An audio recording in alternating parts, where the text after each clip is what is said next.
wabarakatuh.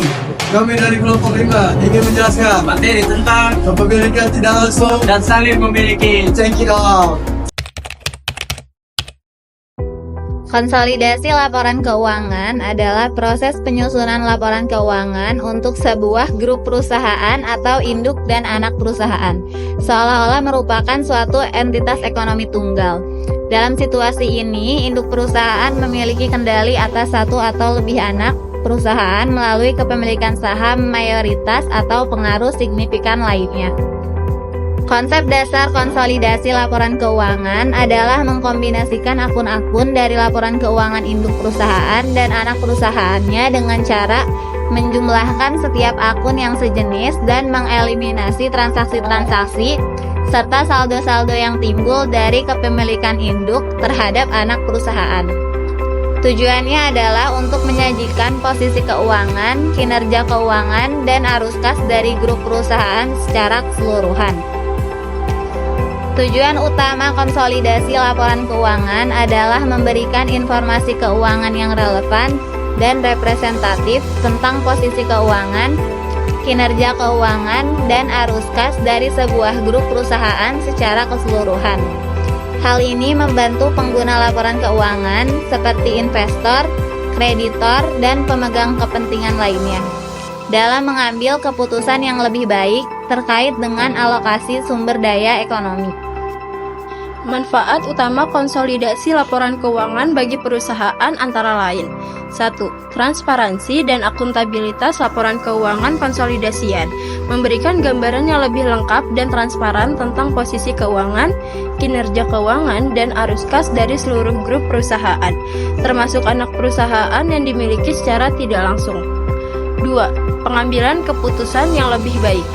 Informasi keuangan yang komprehensif membantu manajemen dalam mengambil keputusan strategis yang lebih terinformasi, seperti alokasi sumber daya, ekspansi bisnis, atau restrukturisasi.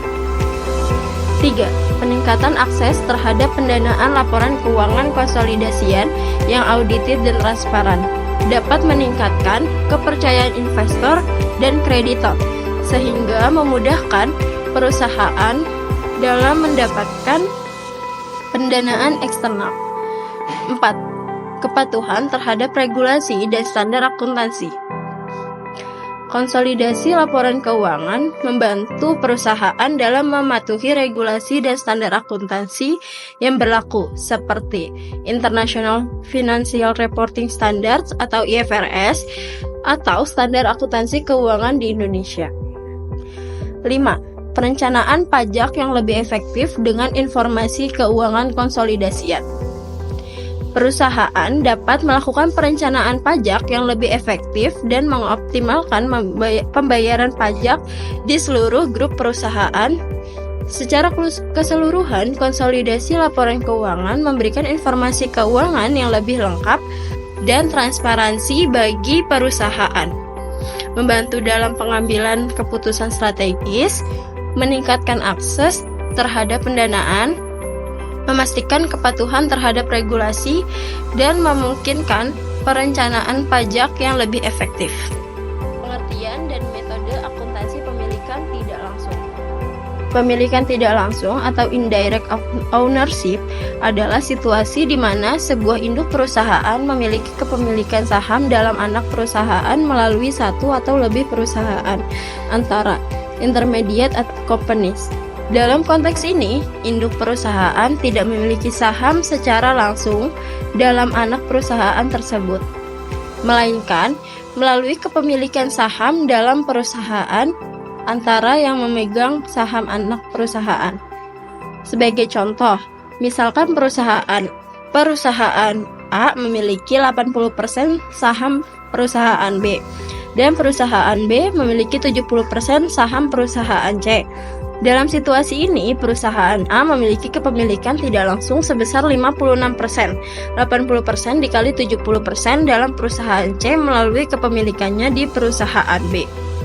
Dalam Dalam mencatat pemilikan tidak langsung, metode akuntansi yang digunakan adalah metode ekuitas atau metode biaya, tergantung pada tingkat pengaruh atau pengendalian yang dimiliki oleh induk perusahaan terhadap anak perusahaan. Pengertian saling memiliki saham atau cross-holding dan implikasi akuntansinya terhadap laporan keuangan konsolidasian. Saling memiliki saham atau cross-holding adalah situasi di mana dua atau lebih perusahaan saling memiliki saham satu sama lain, baik secara langsung maupun tidak langsung.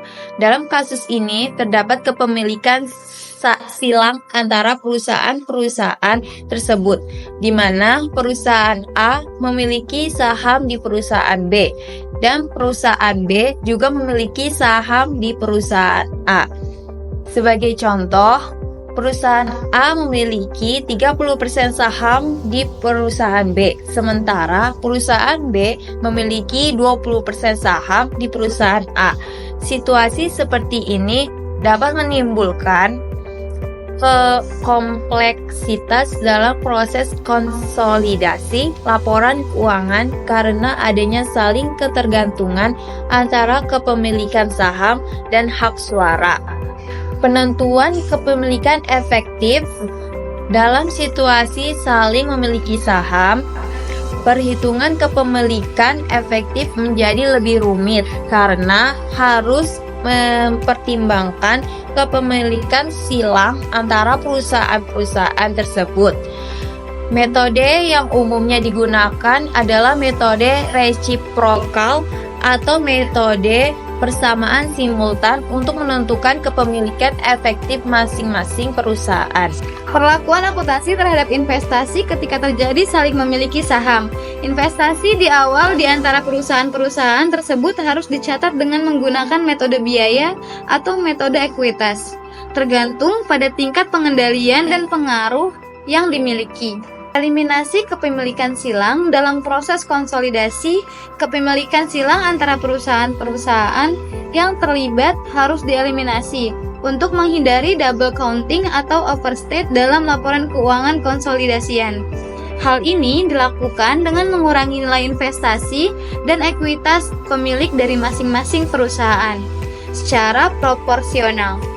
Pengaruh terhadap laba atau rugi konsolidasian. Saling memiliki saham dapat mempengaruhi alokasi laba atau rugi dalam laporan keuangan konsolidasian.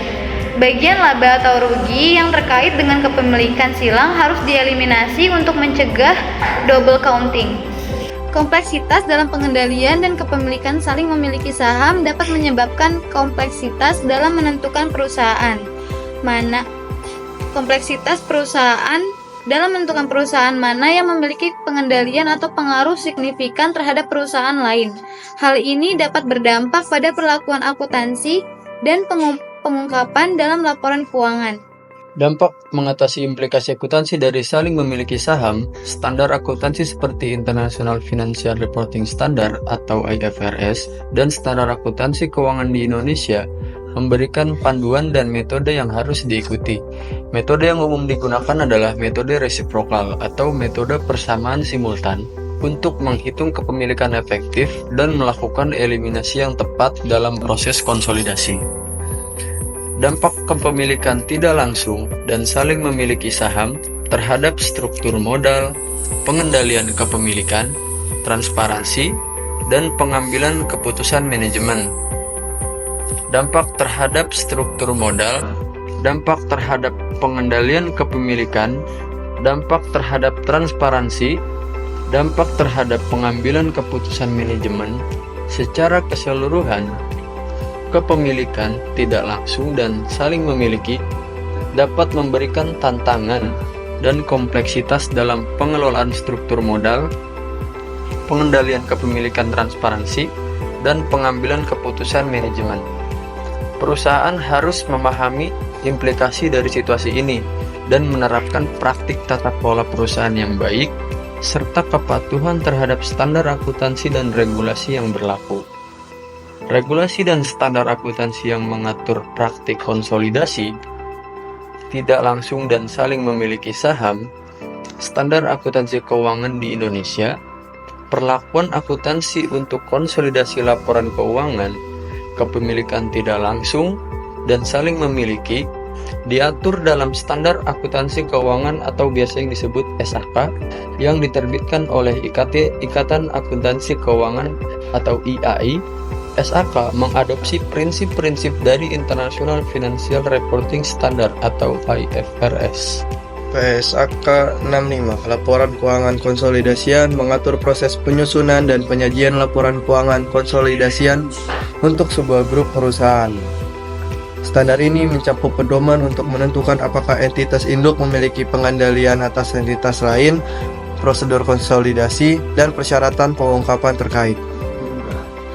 PSAK 15, investasi pada entitas asosiasi dan ventura bersama mengatur perlakuan akuntansi untuk investasi pada entitas asosiasi dan ventura bersama, termasuk penggunaan metode ekuitas dalam mencatat investasi tersebut. International Financial Reporting Standard atau IFRS. IFRS merupakan standar akuntansi internasional yang diterbitkan oleh International Accounting Standards Board atau IASB. IFRS menjadi acuan utama dalam penyusunan laporan keuangan bagi perusahaan-perusahaan di berbagai negara, termasuk Indonesia. IFRS 10, Consolidated Financial Statements, mengatur prinsip-prinsip konsolidasi laporan keuangan dan pedoman untuk menentukan apakah entitas induk memiliki pengendalian atas entitas lain, sehingga laporan keuangannya harus dikonsolidasikan. IAS 28, Investment in Associate and Joint Ventures, mengatur perlakuan akuntansi untuk investasi pada entitas asosiasi dan ventura bersama, termasuk penggunaan metode ekuitas.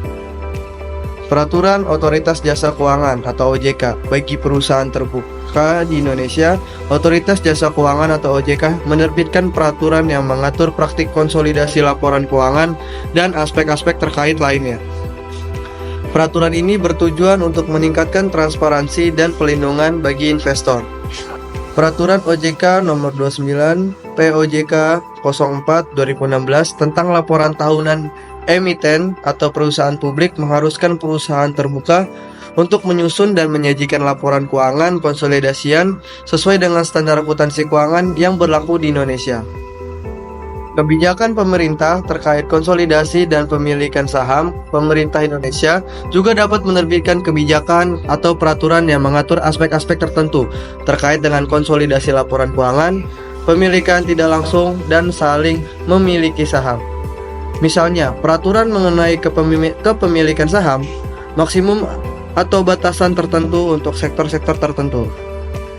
Selain regulasi dan standar akuntansi di atas, perusahaan juga harus mempertimbangkan prinsip-prinsip tata kelola perusahaan yang baik atau good corporate governance dan praktik terbaik dalam penyusunan laporan keuangan konsolidasian, transparansi, akuntabilitas, dan kepatuhan terhadap aturan yang berlaku sangat penting untuk menjaga kepercayaan investor dan pemangku kepentingan lainnya.